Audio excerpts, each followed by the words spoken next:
Thank you for meeting with me today. Everything you say from here on out is on the record.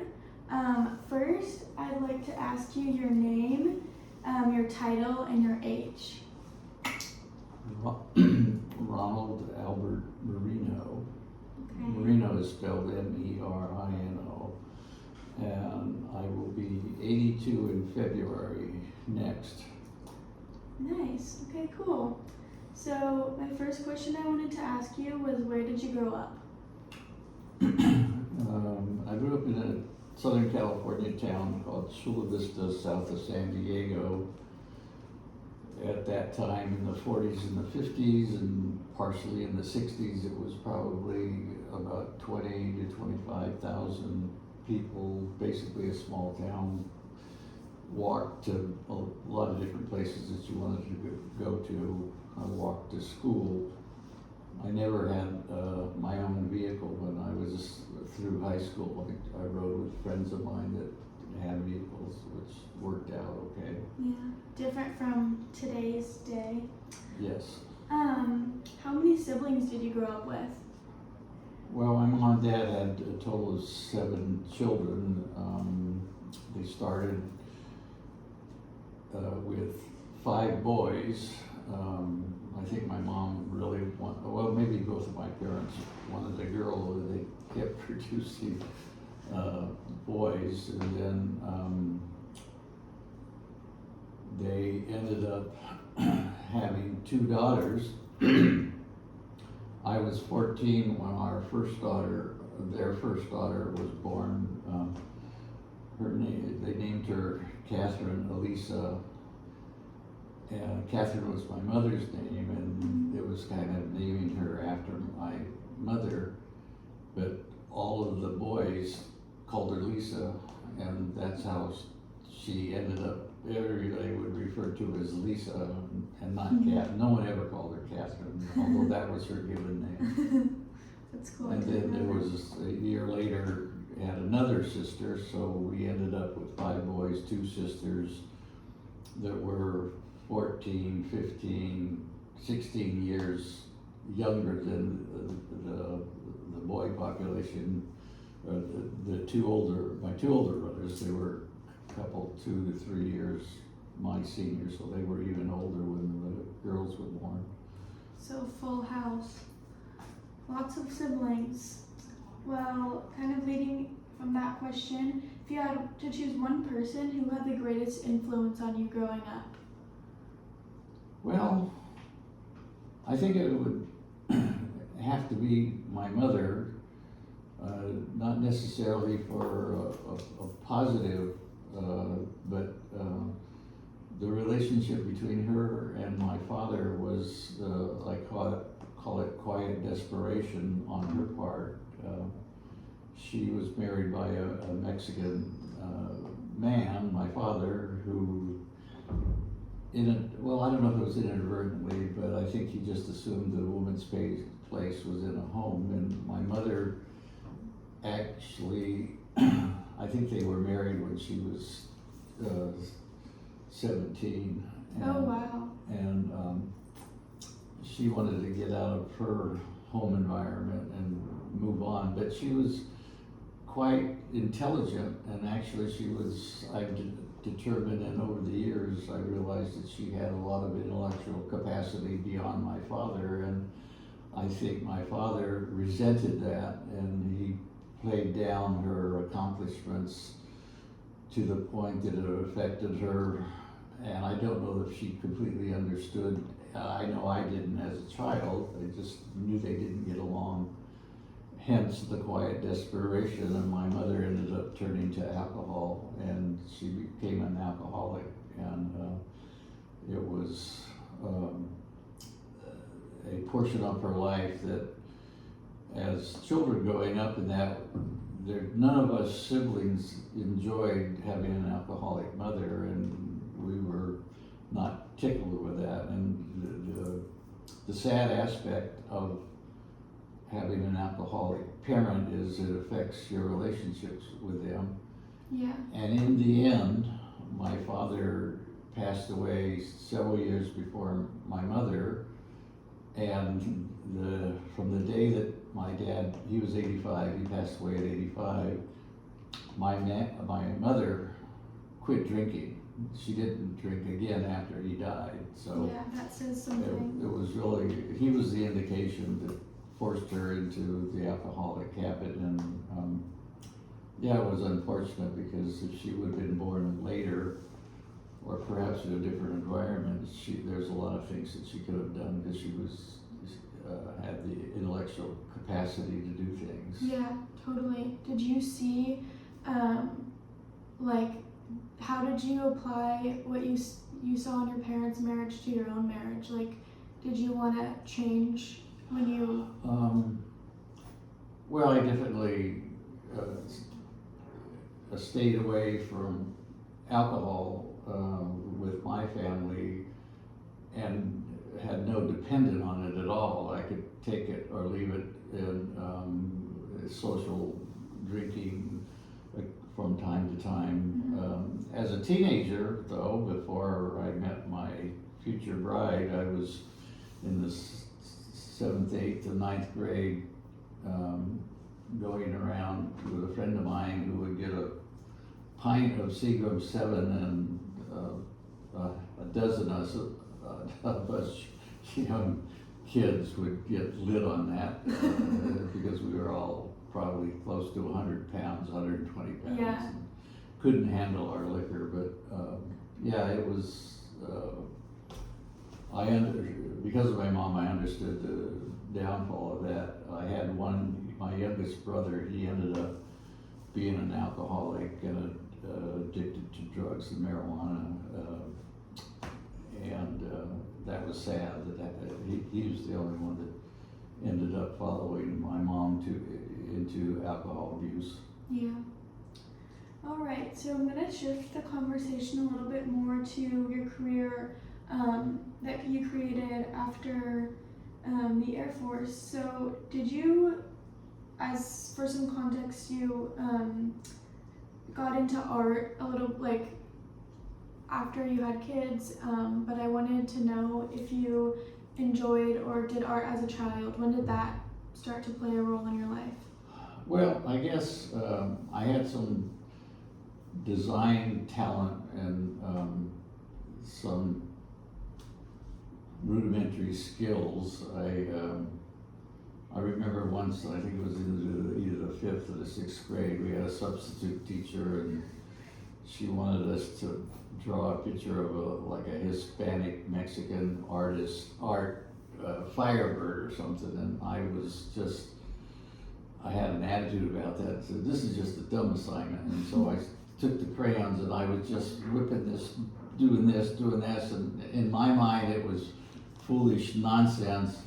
And then the teacher came by, and I really didn't want her to see it. And she saw it and says, oh, that is terrific. And it kind of shocked me that I was able to do that, and I was doing it for spite, and someone judged it as being more artistic than I ever thought it would be. And yeah. I think later on in life, after my professional life, I decided to take an interest in painting, and I took a class at the local adult school, high school, a night class, and where they talked about the different forms of painting, and because I was interested in learning more about it. And from that class, I determined that I didn't want to do watercolors, because if you make a mistake, you have to throw it away, because you can't fix it, can't change it. And I ended up using acrylic and oil. Acrylic dries quickly, and so you have to be careful what you're doing. And oil, on the other hand, gives you the latitude of using it for a longer period of time. I've done paintings where I tell people the painting is done, but it's not done drying. It's going to take a couple weeks or more, depending on how thick the oil paint is. But the oil, you can come back to it the next day and blend in more colors or the same color because it's still wet, if you will. Mm-hmm. So You still work on it. I learned that from that class. Yeah, always learning, it seems like. So after I spent some time researching your projects, and now knowing you kind of acquired a style for oil and acrylic painting, what was your inspiration, or what was one inspiration for your mural that you did? Well, I heard about in the city of Carlsbad, I'd seen murals on buildings and other applications, and from my perspective, how I guess I drove into this inclination. I was driving north on the Interstate 5 past a building that had a blank concrete wall, Mm-hmm. and I saw it as, well, that's a canvas, Yeah. and that would be cool to have a mural on there, and so it took me a while to figure out what the requirements were for the city. The company that owned the building, they were interested in having the mural. They asked first, it was a contractor supply company, and they had a bulldog as a mascot on their logo, and they asked, well, could you put the bulldog on? And I said, no, because then that's a commercial application, and the city won't allow that. And Interesting. so I did a surf mural because I was interested in, and I did a lot of paintings depicting surfer scenes, and that's what I put on the side of that building. Very cool. All right. Not only are you an artist, but you are also an author. You recently came out with your first book about 2 years ago? About? Yeah. So after writing your first book, I know you took a lot of inspiration from your life, and as well as other, topics you're interested in involving like the future. You took some pieces from your personal life. What was the most surprising thing you learned while writing your book? I guess I wrote, the focus of the story had to do with a failed rescue mission in Vietnam, where I was the last person to speak to this Air Force sergeant who was caught in his parachute off the coast of Da Nang in the South China Sea, and I was trying to determine his location by radio communications, and we were talking back and forth, and we're not having any luck. I wasn't having any luck getting him to provide direction, location, Mm-hmm. pop a flare, turn your strobe light on, those sorts of things. Nothing happened. The only reason, I only had voice communication with him, and then I could tell he was getting tired, and at some point he says, I'm tired, I think I'm drowning. And that was the last I heard from him. And after that mission, our squadron, we picked up 9 of the crew that bailed out, with the one exception, and that was the individual I was talking to. And I didn't think much of it at the time, and this was in 1970 off the coast of Vietnam, and it must have been I don't know if it was a festering item or a seed that was sowed within my psyche, because it wasn't until 30 years later that I discovered that I really didn't know who this fellow was, and I was the last person that he spoke to, and I was trying to make a rescue with him, and I just decided I needed to find out who this individual was, and I started calling Air Force organizations that he would have been a member, or other crew members that were on the missions that he flew. He flew on a gunship, and they have a Air Force Gunship Association, so I contacted them, I had the date. I didn't know his name at all. I just had the date, and Okay. when I spoke to a number of people, they knew exactly who he was, and they knew he was lost, and they put me in contact with his surviving daughter and son.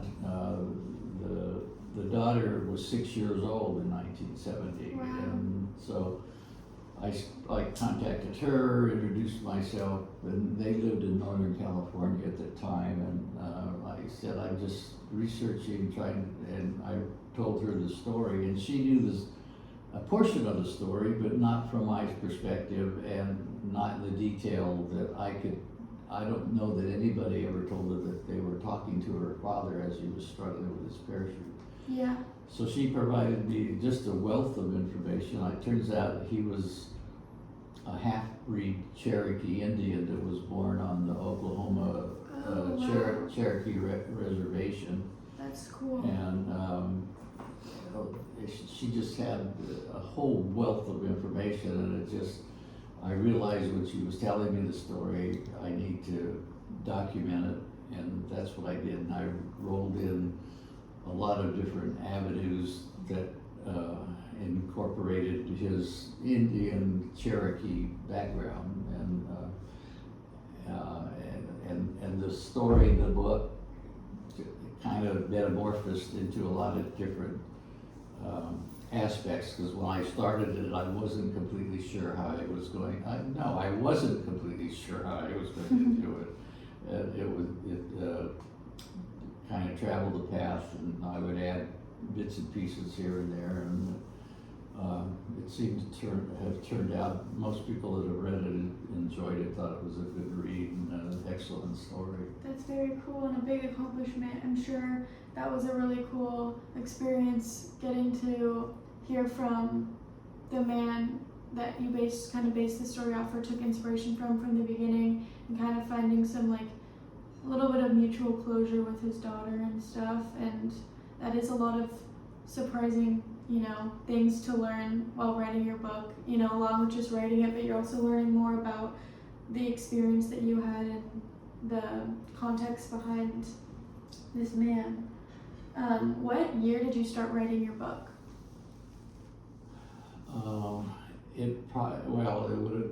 I started the research. In writing, you typically you spend more time researching than you do writing. Oh, okay.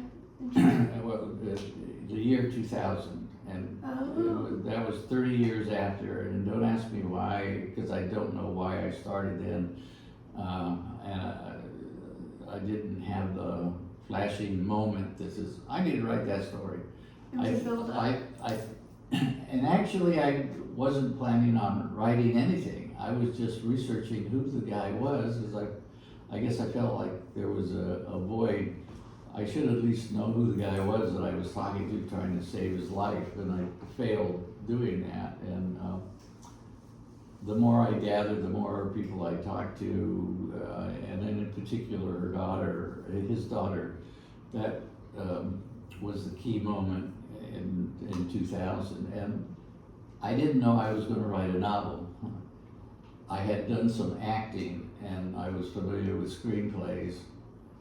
Another talent. And I wrote a screenplay with this story background, and I thought, well, this would be an interesting screenplay.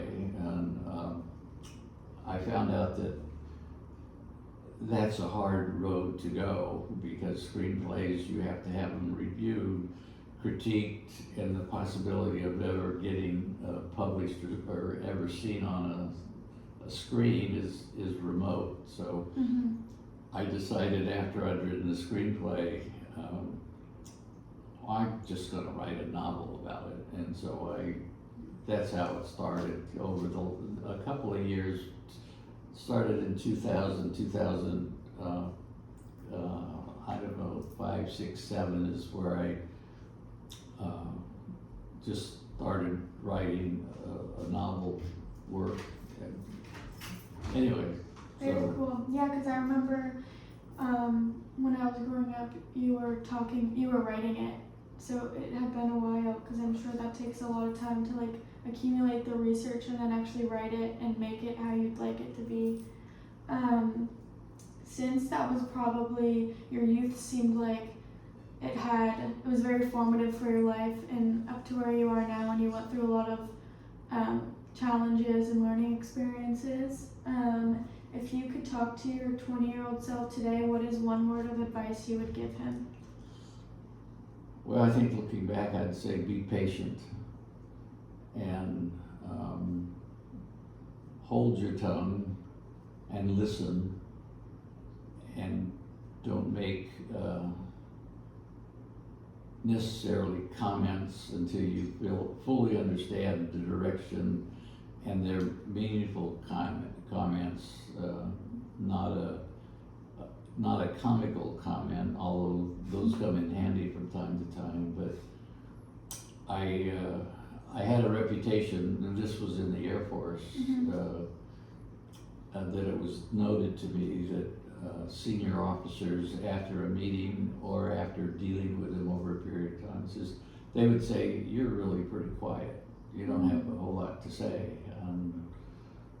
and that stuck with me. And I think my comment was, I said, "Well, if I don't have anything to add or meaningful comments, I don't want to fill the air with unimportant trivia," and I've done that, where I'll watch and observe and then make a decision, and that's kind of the way I've done it in the past. Yeah, I've definitely seen that, like, as my grandpa, like, that makes so much sense, because you have so much to say sometimes that sometimes you'll just observe, and I think that's really good advice, to just patience, as well as if you don't have anything to add that's valuable to the environment or to the conversation, don't say it.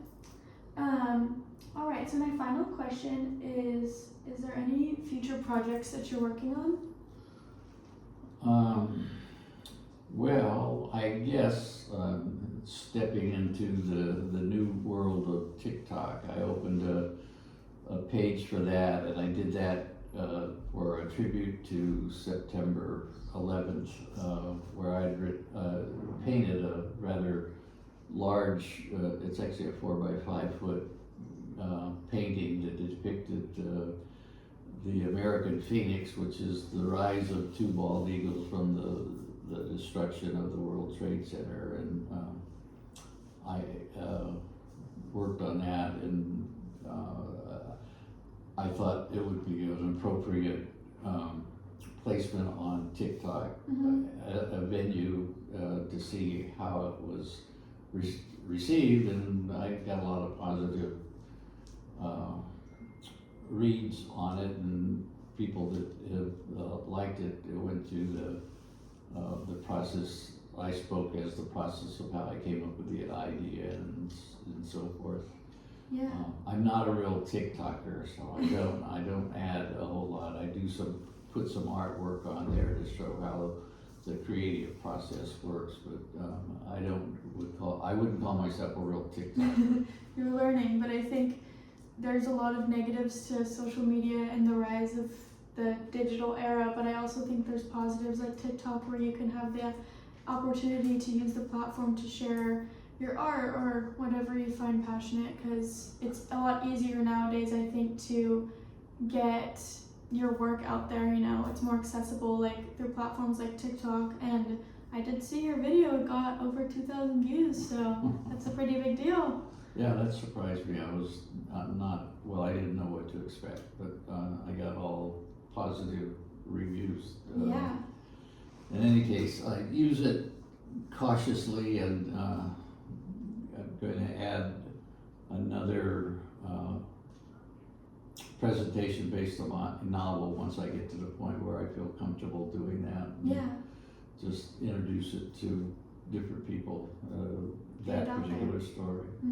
Very cool. Well, what's your TikTok username, so if anyone wants to follow? Well, I took my grandfather's initials, AJ Marino, and as a pen name because I like the way AJ Marino sounds rather than my initials, which would just didn't click. And it's also a method, a vehicle by which I can honor my grandfather, who Yeah. was a well-respected man. And in any case, so it's AJ Marino. Awesome. Go follow it. And you might as well say what your book is called in case anyone wants to read that too. The title is Consider Man Change the World. By AJ Marino. That's right, I know Okay. that guy. Well, thank you, Ron. I appreciate your time. Yeah, Anytime. anytime. Great, thank you. Yeah, thank you.